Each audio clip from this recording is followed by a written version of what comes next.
Right. Anish, it's an absolute pleasure to have you on the Positivity podcast today. How you doing? How are you, Adam? I'm psyched and spreading the positivity, hopefully, to each and every one of your listeners here. No, thank you, man. No, it's an absolute pleasure to have you on the show. And I'll just kind of run through, your background and, kind of what you do. So you're a career coach, and over the past 12 years have helped thousands of professionals break free from job searching. You've been featured in Business Insider, Glassdoor, Ivy Exec, and you're currently based in New York. Mhm. And like, kind of what kind of got you into this, and kind of like, where's your story kind of start? Uh, Maybe no one's as surprised by how things turned out than I am. Yeah, This was never really in the cards. But it actually, there was a purpose behind it.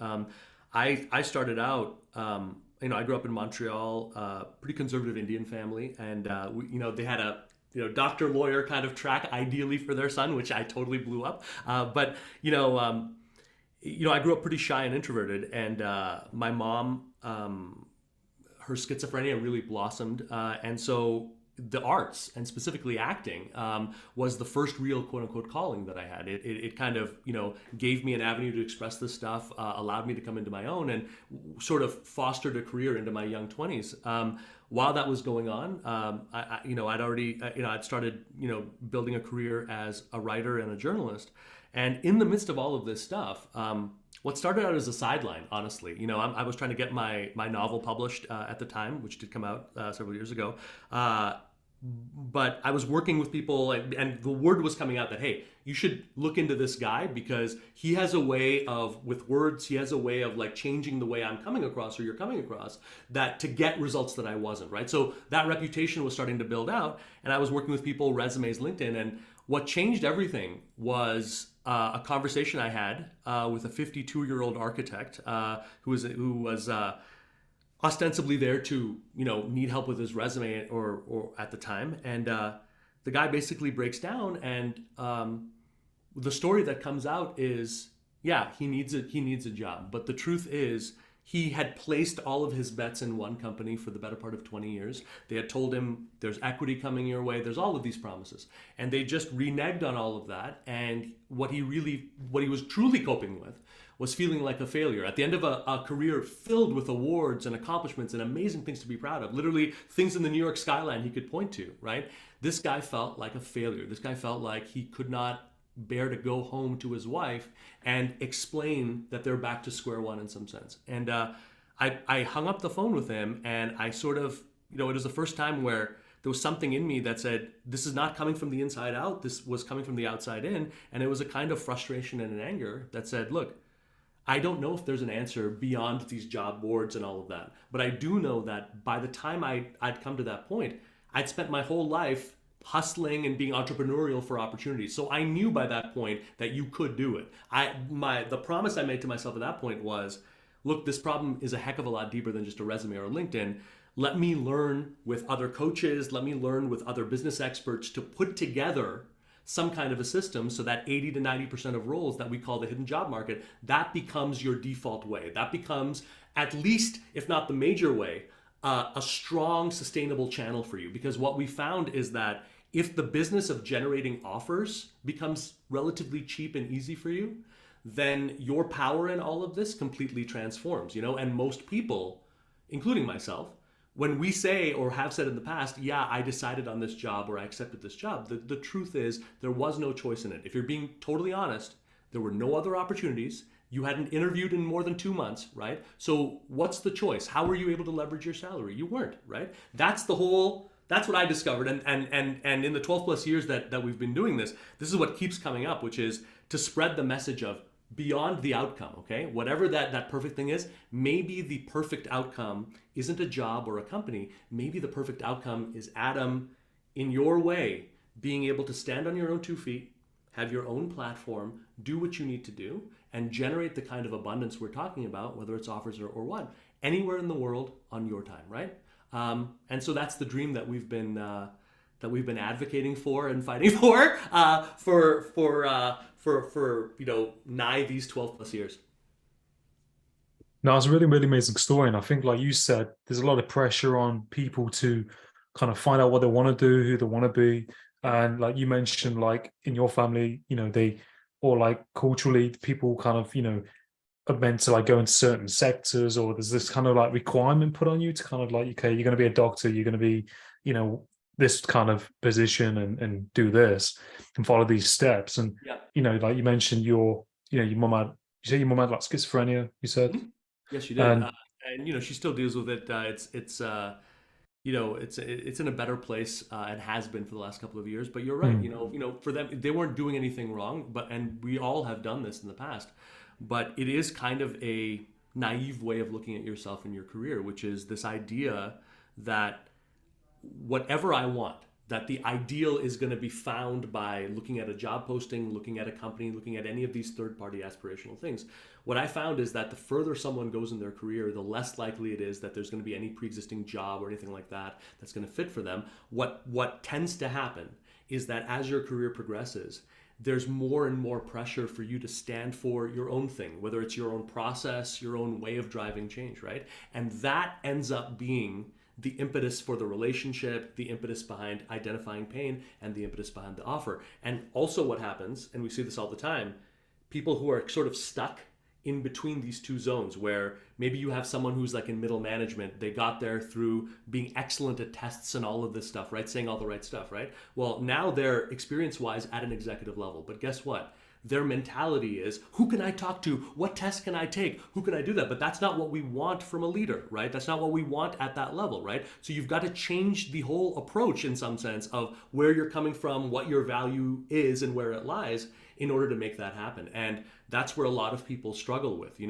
If you got to a certain level by being a good student, you're not going to get to the next level by continuing to be a student, because we don't want a student up there, right? We want someone who can actually originate, create, right? Who can actually lead, right? And so this goes as much for the process of getting jobs as it does for what kind of job that you have, right? So if you're going for something high level, understand the process cannot ever be going on Indeed or Monster, because of course not, right? Even I've hired people, I would never want that to happen, right? So you've got to think, if I want something higher, how am I evolving my strategy? How am I evolving the way I'm building relationships? How am I evolving what I'm talking about and what questions I'm asking, right? These are all ways to get to that end result, a little bit faster.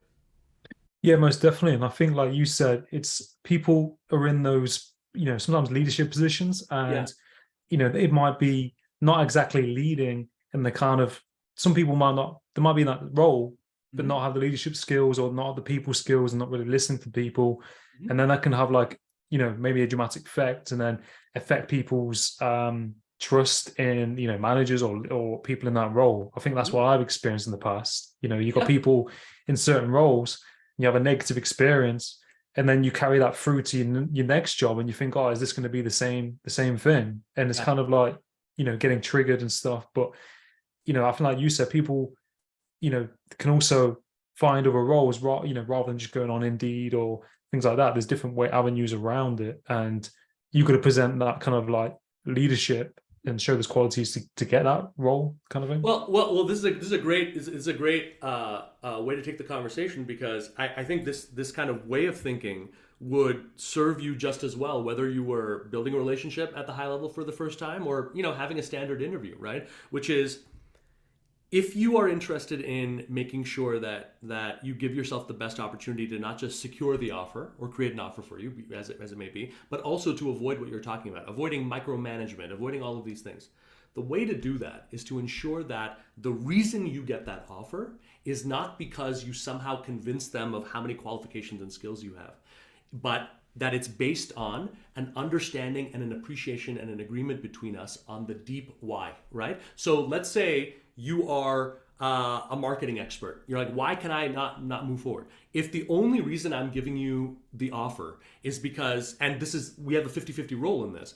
If you were never in the interview able to take it beyond the dumb job posting, and you were never able to talk about more than skill sets, then me not knowing what you do also, I'm never going to take it beyond that. And I'm going to keep saying, what other qualifications do you need? Well, you had 3 years. What about 5 years, right? That's a mistrustful, low level way of getting the role. If, though, let's say same person, same opportunity, however you got in, But let's say before you went in for that role or before you met that person, you already knew, look, what I do, it's not marketing as business usual. Okay. Like one person, Mark, I worked with, he's like, look, I've been called a marketer and I'm supposed to be a chief marketing officer now.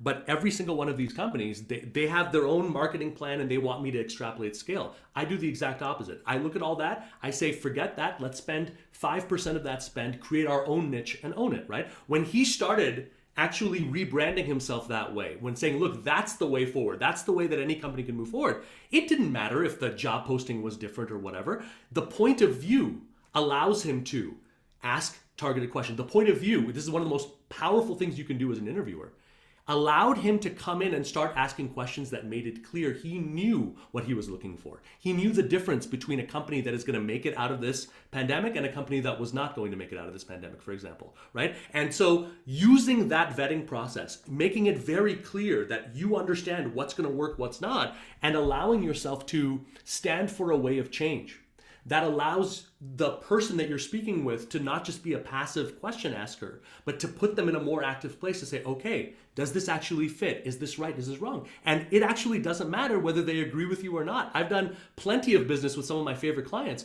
who've literally started the process saying, Anish, I'm only here because my wife forced me to, because the job search I'm doing is going so terribly. Fine. I don't need your faith, but I need you to take a couple of actions to start seeing this, right? I need you to move it far enough to make that happen. And anyone I work with, the presupposition is you understand what I'm after. You understand what my point of view is. Most candidates don't have a point of view. So if you don't have that, it's very, very hard to trust you because, well, let's be honest. You're just telling me things I want to hear, right? And that's not really what I want, right? Again, not leadership, right? And we all know this. Like we all know it, but we don't allow ourselves to make that conscious decision to say, okay, I have to be respectful of myself and I have to be respectful of the other person. And that means that I'm not going to answer something stupid like, what's your greatest failure? But that also means that if you say something that's BS, right? Or if you're hearing the details about what's going on at this company, I'm moving for relevance, and you say something that cannot be true, it's also my responsibility as an expert to stop you and say, hey, wait a minute, back up here.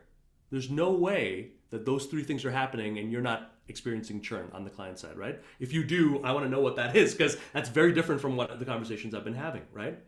These are the things that allow an exploration and a hiring process to go into the deep thing, right? Once I understand what you stand for, I can trust you enough for you to say, do what you're going to do. It's not my job to micromanage. As long as we are set here, we can always go back down. But if we never go down there to begin with, there's no security in the job, like there really isn't.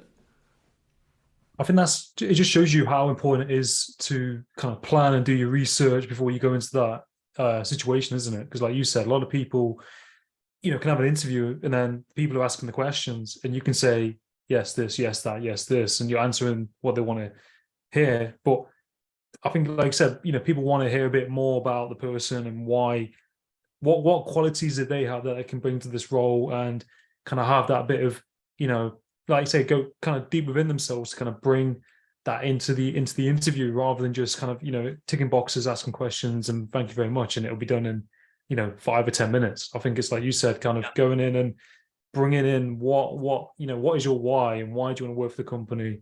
And, what can you do, that's going to benefit us and things like that, those kind of personal skills and qualities. Because when I've ever had interviews, I mean, people have said to me, do research on the company, look at when it was established, maybe their motto, if they've got a motto or, all these kind of things. And usually like you get asked kind of situational kind of questions, what would you do in this example? So, I mean, there's many different factors, isn't there, in an interview, but I think. Yes and no. I would say the problem for the candidate is that there are so many supposed signals you're supposed to pay attention to. You don't understand what those 2 or 3 are that are actually going to make a difference, right? And so what I would say with what you're talking about is that there are tons of secondary and tertiary qualities that you can prepare for, but you don't really need to, in the sense that if you had cancer, I doubt that the decision making behind the person who treats you is whether they're an introvert like you or whether they're a culture fit for you, right? No one cares on that sense. So, what I would say, there's really only one goal you have when you're meeting someone professionally, and there's really only one goal you have in any interview. Identify what is truly driving this hire or this problem, right? And what that means is, if I'm doing business with you or I'm exploring that, yeah, all of those are things and there might be relative importance in all of that. But the truth is, what's actually going to coalesce the offer is understanding when you wake up at 2 in the morning and you look at yourself in the mirror and you're feeling all of those doubts and those demons and stuff like that. That's what I need to know, right? I don't need to know that you need a resume update. Everyone needs that, right? What I want to know is how good of a father do you feel you are to your kids right now? Do you feel like your wife made the right bet, right? Starting a life with you, right? If I know that, and I know that that's where it really hurts you, then I can go deeper into the pain. I can go deeper into exploring, right? And I can know that, okay, for him, it's hurting him on a personal level. It's probably hurting him on a team level. It's probably hurting him in terms of interaction. So I want to go deeper into that. Another thing that can really help, right? Which is why I say diversification will help anyone, right? And it'll steer you away from having to waste time thinking about secondary and tertiary things is, look, if you're exploring, let's say, opportunities in the IT industry, talk to 8 or 10 other high-level leaders who are not like would not be potential bosses, but people who are feeling the pain, CEOs, COOs. There's a lot more openness to that. And so if I were to speak to some of these people, what we would also understand is that if you take away the imaginary originality that every company likes to believe, it's very finite. And within an industry, we're talking like 5 to 7 things as it relates to your offer and what you do. So a great thing you can do is, as you're having those conversations, a big part of what we do is we work hard to brand our clients not as job seekers, but in some sense as experts in their own right, so that they can start building these relationships and not feel like the other shoe has to drop. As you're doing that, you're going to understand company A is dealing with these 3. Company B is dealing with these 3. Company C is dealing with these 3. So when I talk to you, yeah, you're going to start with your song and dance and all of that stuff, right?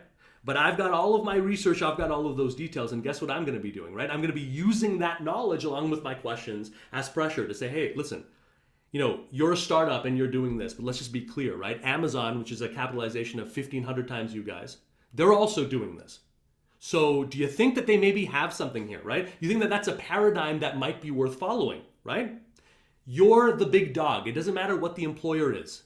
For what you do, you're the big dog. And I feel like I have to keep saying that because we have this epidemic of self-esteem issues and self-belief issues.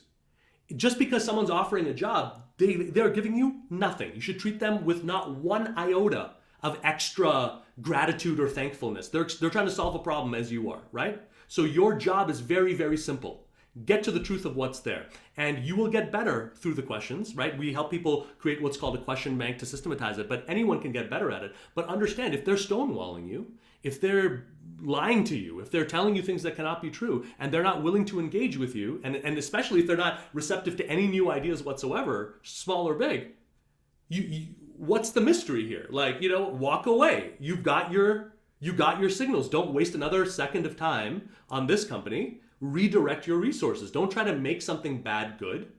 You got it.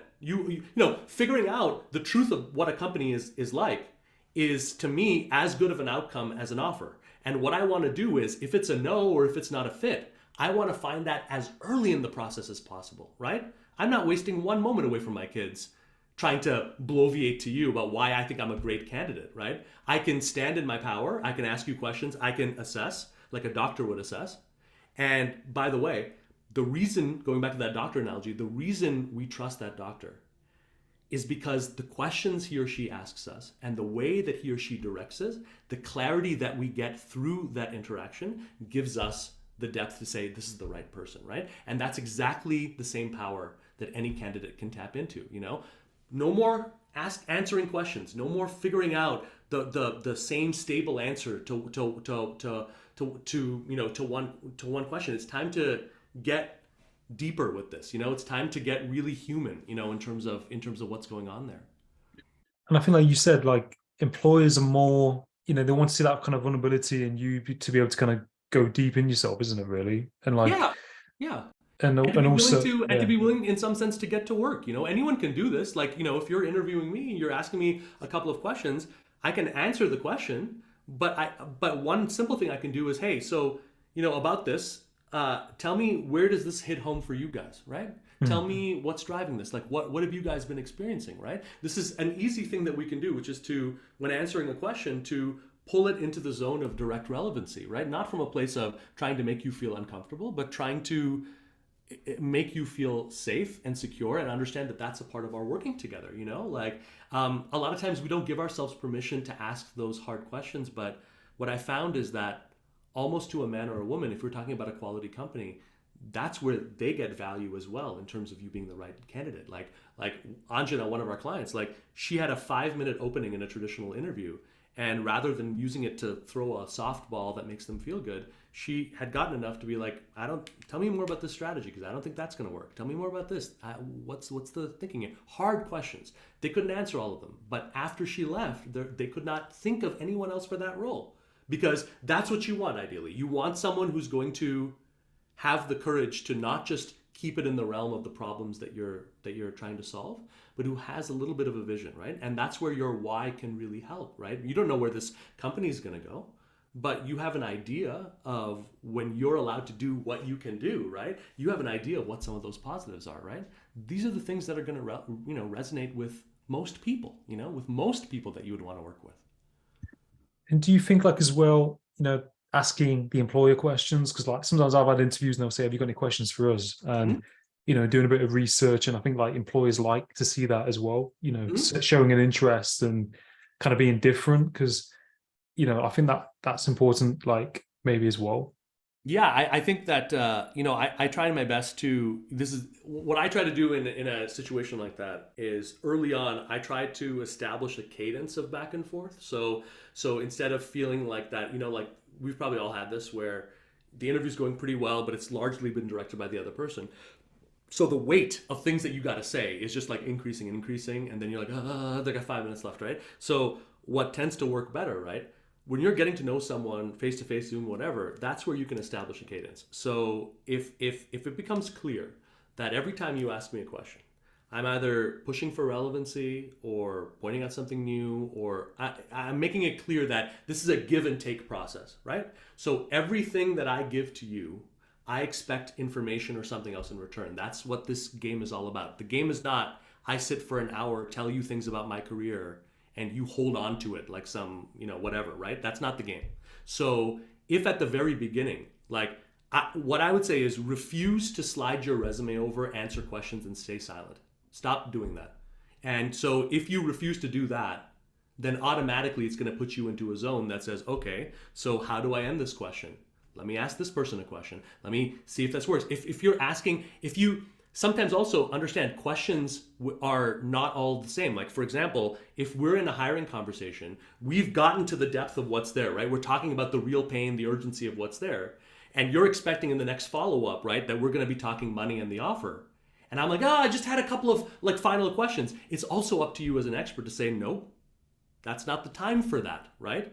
All that's going to do is take you further away from us actually getting involved here. I believe that we've identified enough to move it forward. I believe that the next step here is an offer, and for us to actually get started working on it, right? And I think that these questions would be better addressed on the other side. How much of this can we do theoretically? You guys have already wasted 2.5 months trying to solve this problem with no traction.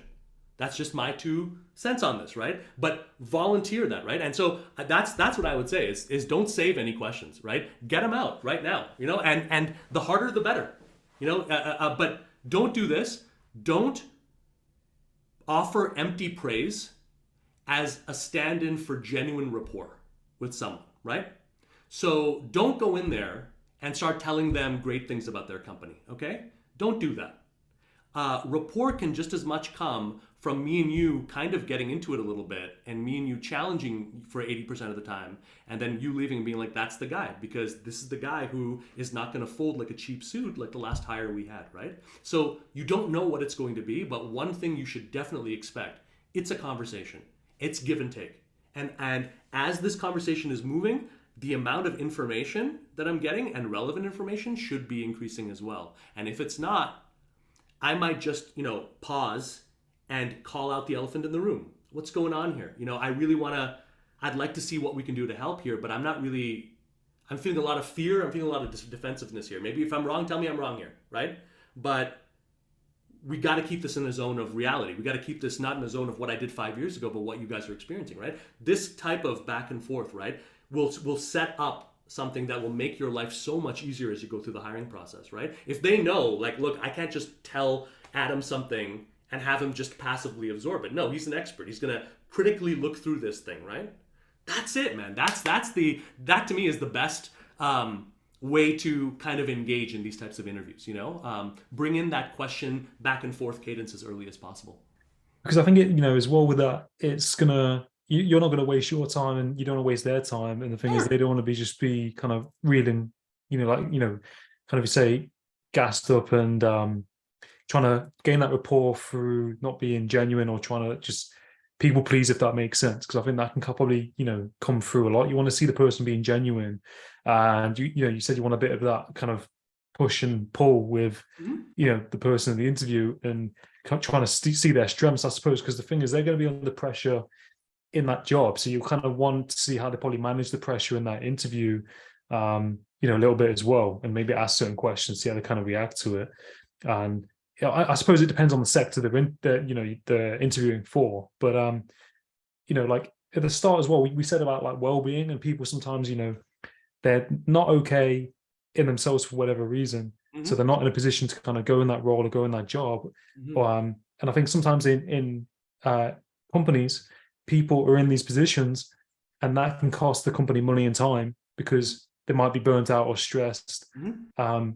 If that makes sense. Or people also, I find, have say negative experiences, and then they're fearful of then go back into that sector again because they've had a bad time. Yeah. It's I would say that the unaddressed mental side of it, and also just being honest with yourself in terms of the toll, especially a bad job or a toxic job can have and has had, is probably critical to getting something better. We were talking about how a common thing I'll see, now, this many years in, we have a full system. So we'll use like LinkedIn automation and all of this stuff, but we'll still, it doesn't change the human being, right? And what we'll see is that men and women, right, they're putting so much pressure on themselves. And most of the time, if you don't honestly address this stuff or start looking at it, or maybe even get therapy or help for it, what tends to happen is that there's no separation. And what tends to happen is you internalize the shame for tons of stuff in that situation that you were not responsible for. And that shame and all of that stuff goes right into the next role, right into the next interview, right there. And we can say all we want, act confidently and do all of these things. But if I'm truly a leader worth his or her salt, I'm picking up tons of data from you behaviorally that have nothing to do with what you say. So I'll know if you're not together with it. So what I would say is, if you're hurting, one of the easiest things you can do is be upfront and open with that, to say, man, I'm hurting right now. Like, man, I'm not in a good place right now, right? Maybe that means you reach out to your spouse or the loved one in your life and not keep all of this private, as so many people do, right? Maybe it's time to actually reach out to that person and say, look, I'm having a lot of trouble here. The stress is going off the charts. I'm doubting myself. Like, I don't even know half the time if these are the right roles and what's going on. That can help in terms of lessening it. Also, like, allowing yourself to know that what we call mistakes in our career, usually it's not really a mistake so much as you're not seeing the long enough thing of your journey. Like, for example, my novel, The Isolation Door, when that came out in 2014, at the time, my family was deeply in debt. I'd risked so much for it. So all of my hopes were on that book, right? It's going to get us out. It's going to get us out of debt. It's going to get us out of everything, right? It didn't do that, right? But in that failure came the resilience and the idea to say, okay, what is this business I have? Let's build this. And as I started moving forward, I realized that the things that book had given me, my family, I wouldn't be in New York City if I hadn't met them. My ability to communicate verbally and all of this, right? As some time and distance started to happen and I started to succeed in different ways, I started to realize and give credit for more than just the outcome, for more than just the boss or the thing. I was able to say, hey, you know what?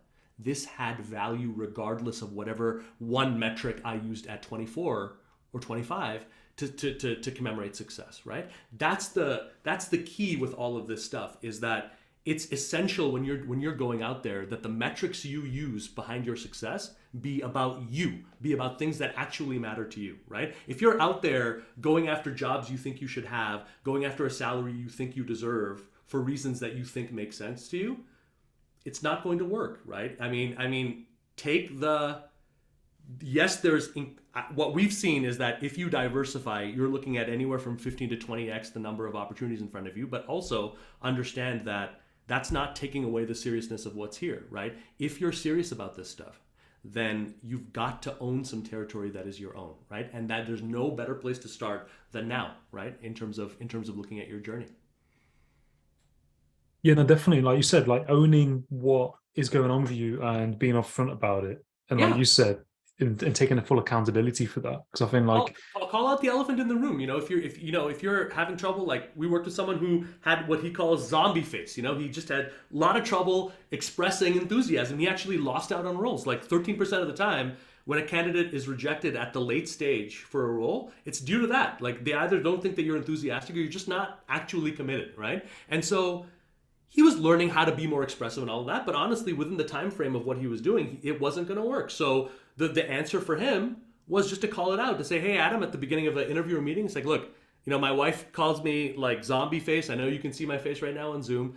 So let me just verbalize this. I wouldn't be talking to you unless I felt like there was real relevancy in terms of what you guys are doing. I'm very interested in exploring this, okay? So he does that. And then every small little action he takes during the process to try to communicate that enthusiasm, instead of people being like, what the hell, that's kind of weird, right? They're like, good job, man, good job. I got you. Like he's really in it, right? If you had a bad job, don't pretend that it was a great job. As a leader who understands that your journey is going to have good and bad, understand what were the beginning points, what were some of the major areas of impact you were able to accomplish, and most importantly, what did they get wrong? Like strategically, what were the decisions made that allowed them to go here? And what would make you someone or a company that could make a different decision at this point, right? Use it. Like use it. It's okay to have jobs that didn't work out, but it is not okay to talk to someone and pretend that everything is perfect because you're patronizing me, right? And I know that cannot be the truth, right? So again, just respect me as a human being, right? When you're doing all of this, respect people like a human being. Take it seriously. Go deep, right? Don't accept people minimizing what you do, right? If people are talking about what you do, oh, you started a podcast. Oh, yeah, I know. You and 50 million other people, right? Who are there. Okay.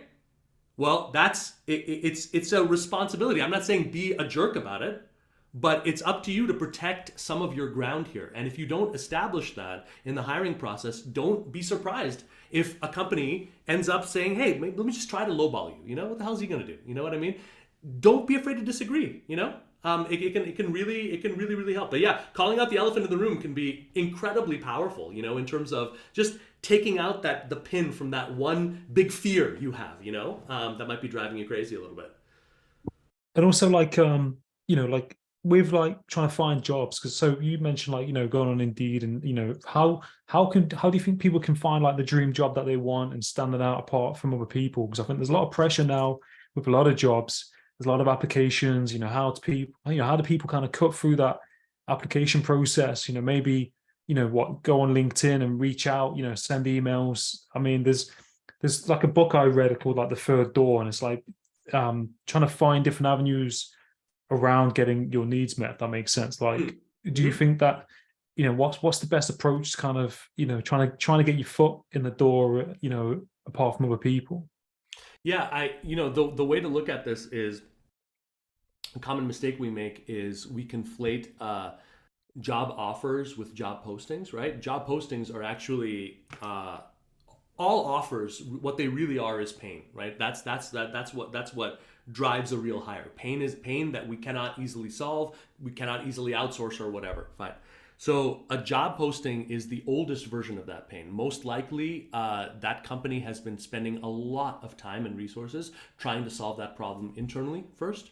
That's a huge avenue. And what we're seeing, by the way, is less and less investment in traditional hiring because ATS systems and all of this have not helped on the corporate side. And what we're seeing is more and more incentivization of internal talent. Who do you know? Who can you bring in? Who can we start talking to? And understand all of that, right? Until it gets to a job posting, right? The earlier on you are able to identify the pain, the bigger your reward for moving forward. And the reward there is less bullshit or bullcrap, sorry, for the hiring process, less of an application process, less of going through gatekeepers, right? That's the thing. But if you're waiting for the job posting and you're waiting for them to have all of these answers before you can start the process of building relationships at this company, adding value, and I strongly believe that if you do this right, you should be able to have a 30-minute call with anyone, and even if you don't identify any pain, there should be massive value exchange just through how you direct the conversation, right? The key with all of this stuff is to understand we do actually have intrinsic value, right? Like the most valuable thing about you is actually not the pitch you can make for my company or all the crap you can tell me. The most valuable thing about you is if I start to share details about what I'm experiencing in this business and you naturally filter it through your experience, your leadership, your capabilities, and you're able to add value there. That's the value that I need. That's the mirror that I need, by the way, right? So if you focus on doing that, and you say, look, I'm going to need to build these relationships anyway, right? If IT, finance, whatever your target industries are, you're going to need new people. Statistically, it is almost like highly unlikely that someone you already know has that next opportunity for you. But one level out, that's almost always where it is. So understand that has to be there. So why rely only on the gatekeepers giving you permission, right? I mean, what I found is that if you're solid in your pain and you're solid in what you do, you don't have to be like a CEO to talk to a CEO. They don't want to talk to a guy like him. What they want to know is someone unique, someone who can offer a unique perspective, right? And they need help because 90% of their decisions are being made in a bubble. That's the value of bringing your professional self and actually getting to work during that call or that interview instead of thinking it's some kind of weird third rail of insecurity, you know? Anyone can do this. Anyone can do this. Anyone can take this type of a power and start deploying it, right? But it is a choice, right? And there is a weird kind of safety in thinking that everything has been figured out. All I need to do is throw my hat in the ring and I'm going to get it. With average 85 to 90% auto rejection rates when you cold submit, regardless of your qualifications, we've run the tests on it, it's not going to happen. I don't think it's going to happen. And even if it does, that's not an approach that you can control. You can't tell me if I took your job today that you're going to be able to look after your loved ones a month from now, 2 months, whatever. I can certainly say that for my clients. But you're out of luck, which means, by the way, you are powerless. There's nothing that you can do. And when that boss tells you to do something, you're going to do it because you have no out. I'm just being real here because we're talking about career coaching and job searching, but we might as well be calling it servitude and freedom. Most people I see, including multimillionaires at the C-suite, never purchased their freedom. They never did. They kept it in a zone where a door opened, a person got lucky, and all of that. And as long as you think your career is because of that, you're always going to be susceptible to bad actors that are out there. You know, that's what I found. You know, on this journey is you know, almost no one I work with considers themselves an entrepreneur. You know, and that's okay. But in terms of succeeding in the future, we all have to be looking at who we are in some sense as a business of one, you know? And we have to be looking at the future through a lens of what's the universe of opportunities in front of me, not just the one perfect thing that's going to allow me to not think about my career for the next 2 to 3 years, right? Yeah, definitely. And I think that's really, important what you mentioned, because I think, like you said, a lot of people kind of just spinning their wheels and, they're not really, they shouldn't really kind of be in that role. And you mentioned like, added value. And I think like which is really important, is that value. What value is that person bringing to that role in that company in that place? And I think you want that person to have that value that they're going to be bringing, rather than just be doing a job just for the money, just for the salary, or just to have that kind of role. Yeah. Why do they actually want to do it? You're going to do a better job if you bring in more value to it. Mm-hmm. And you're going to benefit the person, and it's just going to work great all the way around. And I think a lot of people sometimes might be doing certain role just because of the salary, but then Mhm. it's not actually going to make them happy. And I think like maybe you've probably seen it, like a lot of people doing things and not actually happy. Yeah. Um, but do you think like there is a process? Because I know for a fact, the jobs that I've done in the past, I used to wash dishes and I used to work in like, hospitality and shops and being frustrated and just kind of trying to find my way. But I had to do those roles to kind of be kind of where I am now, if that makes sense, and have those Mhm. life experiences. And you gain, I think, and some people might not want to do certain roles because they're worried about what other people are going to think about them. Mhm. Do you think? Yeah, I was just, before we were talking today, I was working with a client who 27 years old, young, but if you hear his journey, this is a guy who first time I saw his journey, wow, he took some risks in different sectors. I'm not anticipating some huge work history at that point, but if you hear this guy talk, I got screwed over this many times. This is what I lost out. My peers, I'd love to be making 70, 80K. Ideally, 100 would be great. My peers are making 150 right now. My peers are at the VP level. My peers are there, right?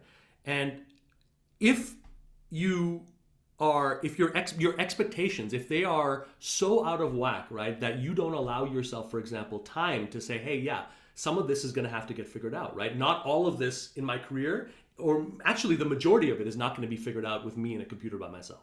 It's going to be figured out there with people discovering where the line of your ego actually meets the line of your service to other people, right? So for him, a big part was, listen, like, this is a part of the process, and I'm not sure what you're thinking of, but any 27-year-old who's at that nice linear non thing, those are the people who have mental breakdowns in their 30s and 40s, okay? They're delusional. So understand, yes, there's a value to that. But what I would also say is, while you're gaining that experience, while you're getting your feet wet sort of in the trenches, focus on branding around a process instead of skill sets, right? Focus on assessing in every meeting instead of interviewing. Focus on scaling up your messaging and relationship building instead of just like waiting around for doing it. And then focus on negotiating around the pain identified, not your job title and pay research, because that's much more likely to do it. If you've just focused on those four principles, which underline a huge part of our strategy, then you can ensure that as you're rising up and gaining that experience, you're also building relationships and figuring out, where am I and where's the market rewarding me, right? And the reason I say that is because it's good to have those experiences. It's not good to be like, for example, in your 30s and 40s and being like, Adam, you're starting over again. Like, what the hell's going on, man? We don't actually expect that, right? You can't actually work your way up in every single role, nor do we expect that from you, right? That's an evolution of process that needs to happen. Yeah, definitely. And I think it's really interesting because, like you said, a lot of people are so focused on where other people are at, Yes. and they almost kind of think like they're not gonna get to that place. But and there's that frustration with it. But do you think like a lot of people are so focused on what other people are doing and where they're at, and they're kind of not putting the focus into themselves and that it is possible, and they kind of 100%. lack all this kind of like confidence and stuff? Yeah, 100%. I mean the the big advantage I had, and I felt so desperately vulnerable through much of my 20s and 30s, massive financial difficulties and others. But the one thing that I had, like, my why was always crystal clear. I always knew very clear, which meant that my psychological frame was very, very strong when I go in. It doesn't matter what my circumstances are. I was very, very clear in that. And so you're right that in some sense, the worst thing you can do is exercise the muscle that is the opposite. Like, when you shouldn't be spending any more time in this sector, or like it's time to leave. When you know that this toxic job means that you're not spending even one iota on things outside, it's time to quit. It's not going to end your life to quit a job, by the way, right? But it might very well end your job if you're never able to get into a headspace where you're want to be hired, because it doesn't matter what your skill set is. We don't want to work with a neurotic, right, person, right? So all of these things come into play, but just understand, like, it's time to stop doing things because either fear and desperation or other people are telling you to do it. And if it took you listening to this podcast to start doing that, you're going to have more work to do. It's going to take you longer because you've spent a long time training your mind, body, and heart to do things it does not want to do. Many Indian people I've worked with who've come over from India have told me the exact same thing. I wanted to be an artist. Obviously, we couldn't do that. I studied engineering. I wanted to do this. Obviously, we couldn't do it. That sets a tonality of self-deception and self-hurt that is going to run through the rest of your career if you let it through. So at what point do we start saying, this is something I want to do for me? This is something I want to do because I want to see the way that this comes out, right? I want to see what's going on here. I promise you, some of the biggest, the most troublesome clients we've had, the reason I'm sticking with them is not because of how much money we make from them. They've already burned through what many months ago. The reason I'm doing it is because I'm invested in you. I want to see where this happens. I'm not happy with the situation that you're in right now, Adam. I think that you can do much better, and I know that you need someone in your corner right now. So we're going to do it. You can blame me if you want, but also understand one of the key things to making this happen: hold your standards, right?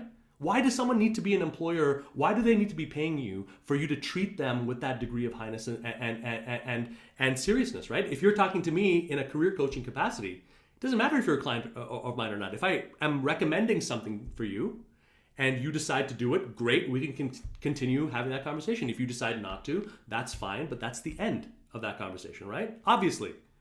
So those lines, those standards and stuff, it's easier to maintain those things when the foundation is secure, right? Even if it's just like, for my kids, for whatever, this is the role, this is what I'm going to do, you know? So, and once you have that, I think what you'll find is you'll find ideal opportunities and outcomes everywhere. Like, you'll find it in companies you never thought about, industries you never thought about, because they're responding to this other thing, right? They can pick up on the fact that you sort of did some of this deep work, and that you're someone who knows, like, I'm never going to be contained by an industry, but if I choose to focus on this industry, I can, you know, as an expert, I can do that, you know?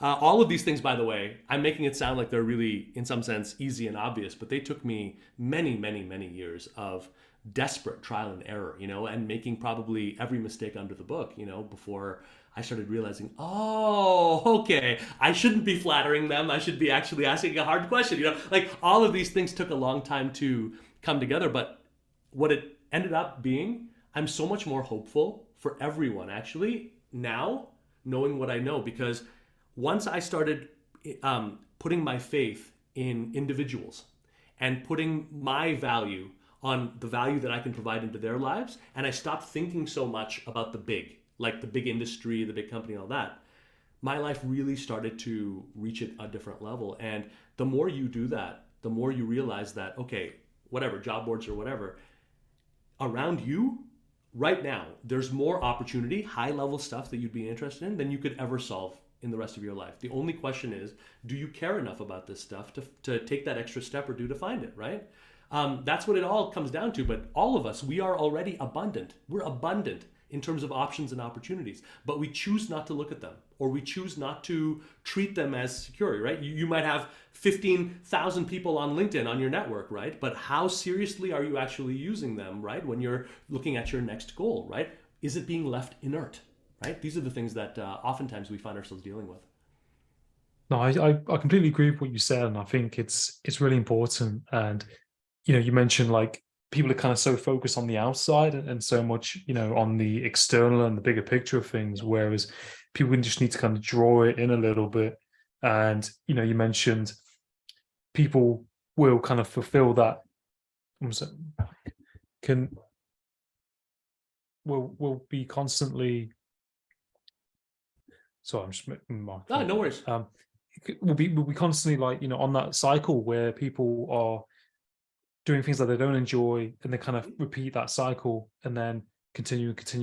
And like you said, like from the, like, culturally, like you said, a lot of people doing engineering, Mhm. and they'll be doing things they don't enjoy, and then that cycle just continues because other people see that and they think, that's the route I've got to follow, Yeah. and get honed in on that.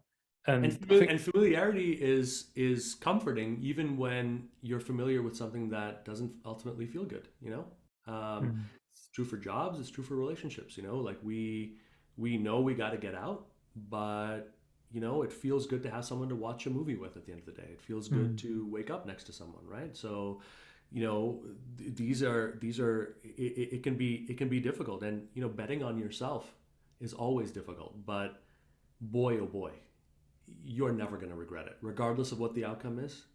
Betting on yourself is a good move to make. It's something that will make your life better, no matter what the outcome is. I've worked with people who have started businesses that have failed, who've taken major industry leaps, but it's never stayed a mistake for long. Always on that journey, it's like the universe starts rewarding. It's like, okay, Adam's playing a more serious game right now. Okay, let me give him the real stuff. Let me give him the real challenges. Let me give him the real, openings.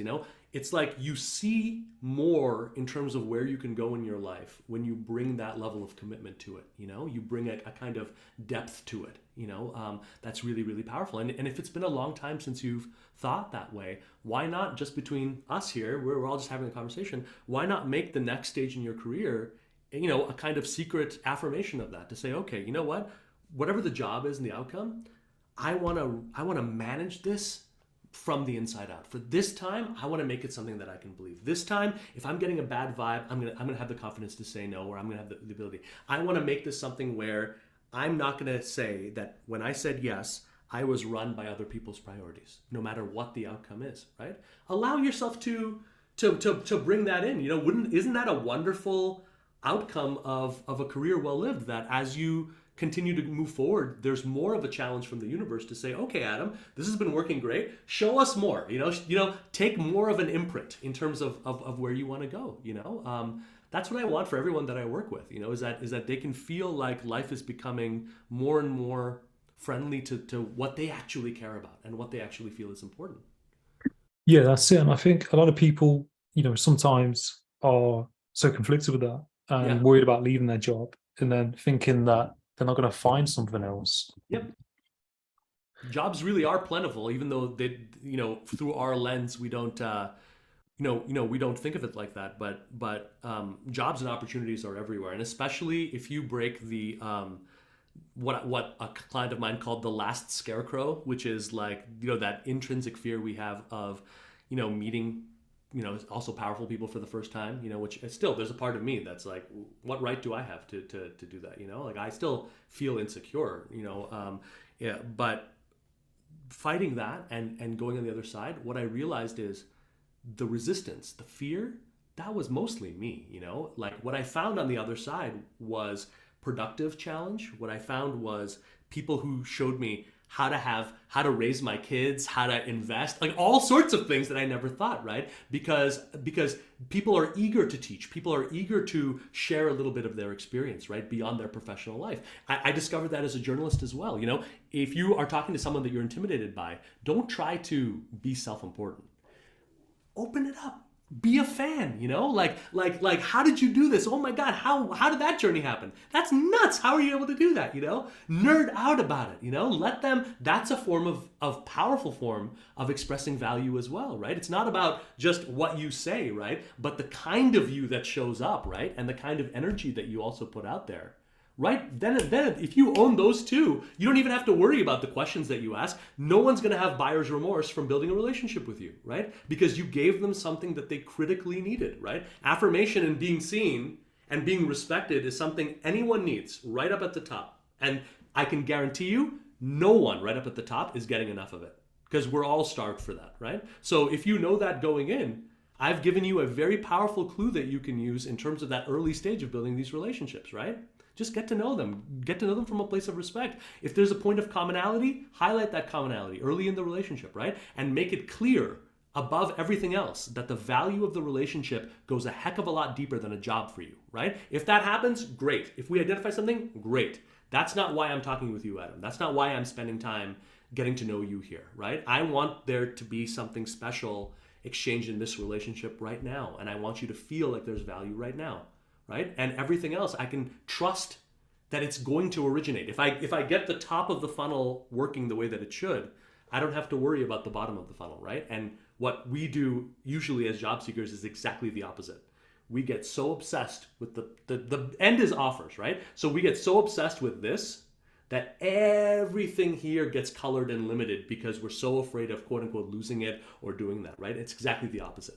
The more free you are with this stuff, the more you're able to go bold, the more you're able to say, hey, why can't I talk to that person? Why can't I challenge that person? Well, you know, they said they'd be, I had the interview, they said they'd be coming back to me in 4 days. Well, the pain that's been identified here is not a leisurely 4-day problem. So maybe I'm just going to follow up with them tomorrow. And instead of it making it about me following up, because no one cares, right? I'm going to make it about the pain that's been identified, right? To say, look, this is what I see. Here's the 2 areas that we haven't seen. I don't see a 2-week process here or a 3-week process here. I don't. I see us moving forward. So if you agree with that, let's follow up like tomorrow at 11, right? And before you know it, you're in, man. You're in, because that's what people want to see. You know, they want to see that level of commitment, you know? So I encourage everyone, you know, take those bets on yourself, you know, start asking yourself some of these questions about why am I doing this and what are the aspects of what I'm trying to achieve professionally that I would do even if there was no money, right? Like, what are the parts that I really, really, really can nerd out about, right? We can all do that. Yeah, no, I definitely agree. And I think like also like, you know, you mentioned, you know, following up with the people that you might Hmm. have applied the job with, and don't be afraid of that. And also like you said, like, you know, be yourself, because a lot of people, you know, at the top or in management, or, you know, higher up in the role or Yeah. the company, you know, just want to be, you know, respected. And you know, you said like they're not getting enough of the things that they need. Yeah. People, and I've had that in jobs where, you know, the boss, big boss will come in, or the owner of the company, and I remember like kind of freaking out inside, but then telling myself, well, they're just a person, you know, Hmm. and just treating them like they just want to be treated like a person rather than somebody kind of wanting something from them, how that Yeah. how they Yeah. can help benefit from them, if that makes sense. And I would Yeah. see that. I used to work in this hotel, and the big boss would come in, and people would travel down because they wanted something, they wanted an investment off him or something like that. Hmm. Whereas he just wanted to, you know, he was quite humble. He Yep. just wanted to be treated like a person, not people take the piss, so to speak. Um, We can all sense that, right? I mean, mm, we can sense it, and I think this goes right to it, which is like it is essential that the people that you meet, that they come away feeling and knowing that the value is intrinsic in them, that it's not, that they're not a stepping ladder to something else, right?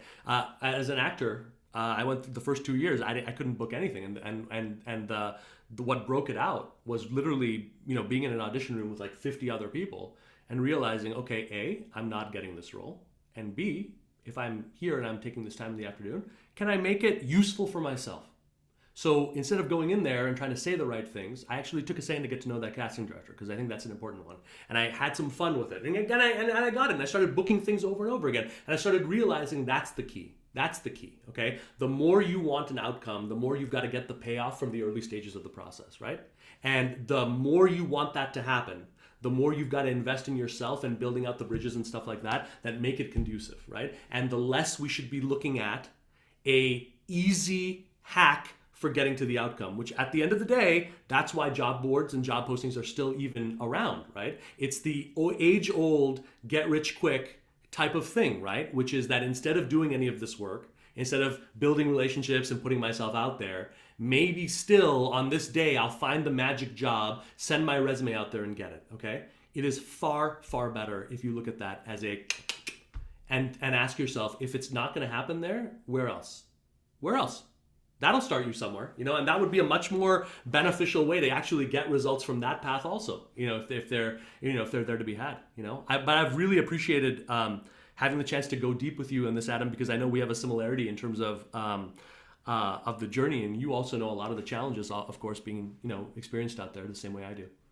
yeah, yeah, no, no, you're most welcome. It's been really great, you know, having this conversation. 'Cause I think it's really important people think about it and, you know, do the research in it, because, you know, when you're in that field of employment and trying to hire people, Hmm. or, you know, seeing people trying to find work, there's all these different barriers, Agreed. and, you know, you must see it, you know, on a daily basis, um as well. And there's just one last thing, like I forgot to ask, like, you mentioned, like, you know, you was introverted, like, you know, early on, and, Mhm. you know, there's introverts and extroverts. And, you know, what do you think, what advice would you give to people who might be introverted? I mean, I'm quite extroverted. Mhm. I'm a little bit introverted as well, but like, what, you know, advice would you give to people who, you know, might be introverted? You know, one thing that I've done is all the time is I'll remind myself to stay grounded. So what that means is simple things like when I'm in an interview or a meeting, I'll like work my feet just because a reconnection with my feet helps. Sometimes I'll literally go into the bathroom, spend 30 to 45 seconds just having a hot water, washing my hands with one soap just to get myself into the present. I find that introverts, we tend to overthink a little bit. We tend to sort of get into our heads. So things that I can do to keep myself present. Sometimes I'll even take a little bike ride right before I'll go into a thing just because I'm in a very present place. So focus on being present. Don't focus on going through interview answers and all this other stuff before you go in there. Focus on shutting down some of that analytical side of your mind. That can be useful. Easily the best thing that allowed me to do 90% of what I've done has been actually caring about what I do, and actually, this is a real mission for me, and it's something that I want to see 10,000 lives changed. We're about up to about 2,500, right? So at 10K, I'm done. I'm out. So that mission is not going to change. And so once I really started fighting for something that I believed in instead of what I thought I should be going after, right? It changed everything. I was even a career coach for several years before I understood this is the kind of career coach I am, right? Generating it in this way. This is the answer, right? So definitely do that work because it'll also help you move forward. You don't have to get over any of the communication quote unquote difficulties that introverts often give themselves a hard time for. You don't have to take Toastmasters. You don't have to figure out how not to ramble or any of that stuff. But it is very, very key that when you are there and you're talking to people that you speak from the heart, right? That people can see that you're genuine, right? That's where trust really comes from, right? Is in a situation where there's every reason for you to have your defenses up, you choose to bring your defenses down. That's respect, right? That's something that makes me go, okay, I'm going to reciprocate in kind, right? So introverts to me, can be some of the most powerful people to actually secure opportunities for themselves because they're able to sort of, in some sense, oftentimes keep their heart open, and not get excessively performative, etc., in terms of what's going on there. Beyond that, having someone to confide in, whether it's a coach, a parent, a spouse, someone like that, I think is really, really, really key. Don't do all of this alone. I don't care who it is, even if it's like a friend or someone that you check in with like once a week. Have someone who can help keep you accountable, and have someone who you trust enough to say, Adam, you're going off the freaking deep end here. Just stop doing what you're doing. Take a couple of days, chill out, have a couple of beers, do whatever you need to do. Okay, I'm just telling you as your friend, you're having a little, freak out mode, right? That's good. Good to have a person who can do that. All just simple human things to just, again, take care of yourself, be kind to yourself, let yourself off the hook. For every time you try something and it doesn't work, give yourself credit for the attempt. It's scary to do this stuff for the first time, right? It won't always be scary, but give yourself that credit. I'll blatantly bribe myself. So if I do something that really, like, it took a lot of work, it took a lot of mental work, it took a lot of building up to do, I'll treat myself. It doesn't have to be like something I buy, but it can be an experience. It can be something with the kids, whatever. But I'll give it to myself immediately afterwards. Don't just go on with your day and go all that. If you did something that required real courage, even if it's a 10-minute walk or whatever, do it so that your mind understands this is what I'm getting value from. This is what I'm respecting, not the offer, which you ultimately have no control over, right? You can make all of this more likely, but you don't have a control over when they send that to you and who does. But these are the things that you can control, right? So I tend to lose myself in some sense in the process so I can stay present, right? And we can allow what's going to happen to really happen without those checks, in place. Hmm. No, definitely. I really appreciate you sharing that because I know a lot of people who are introverted, and I see a lot of people who are introverted, and I think, a lot of people really will benefit from, your guidance and your experience on that. I really appreciate it. And and also, where can people find your website, social media, that kind of thing, if they want to, reach out Yeah. to you? Well, I appreciate that. Helloanish.com would probably be the best place to go if you want to go deeper, in terms of what we do. There's a lot of free trainings I've put out there on every aspect of this, all free, that you can go into. Also on the homepage of that, you can take our masterclass, which is again free. It just goes deeper into these shifts that we've been talking about. And at this point, we've had thousands of people take this class and many of whom have not become clients of ours, but they've been able to run with it. And I'm fully confident that especially if you're in job search mode, that would be a fantastic thing. So if you want to just go directly to that, that's tapthehiddenjob.market LinkedIn.com/ASAP. That'll take you right in there. And I guess the last thing would be if you're on LinkedIn, put in Anish, A-N-I-S-H, put in the word career. You should see my smiling brown face pop up. The goal, if you want to follow me, is again, the way we use LinkedIn, me and my team, is really sharing notes and insights from the field. So as we're looking at clients, as we're looking at people out there doing all this stuff, putting it into work, we're seeing things that are working, seeing things that are not. And as we can share these best practices and make it clear to everyone that we are, to help them win, that's our job there. So LinkedIn would probably be a good third option as well. No, it's absolutely awesome. And, I wish you all the best, and everything that you're doing. And, I really love what you're about and what you're doing. And, it's been a pleasure talking to you. And, I look forward to, talking to you again sometime, in different topics. Oh man, I love the energy that you're putting out. I love what you've created here. I really think that it is doing good and really helping people at a critical juncture in their lives. So right back at you, man. And thank you so much for diving deep and nerding out with me on this topic today. I really enjoyed it. No, I'm really grateful, man, and really appreciate everything. And yeah, do it again soon. Yeah, man. Take care. Take care.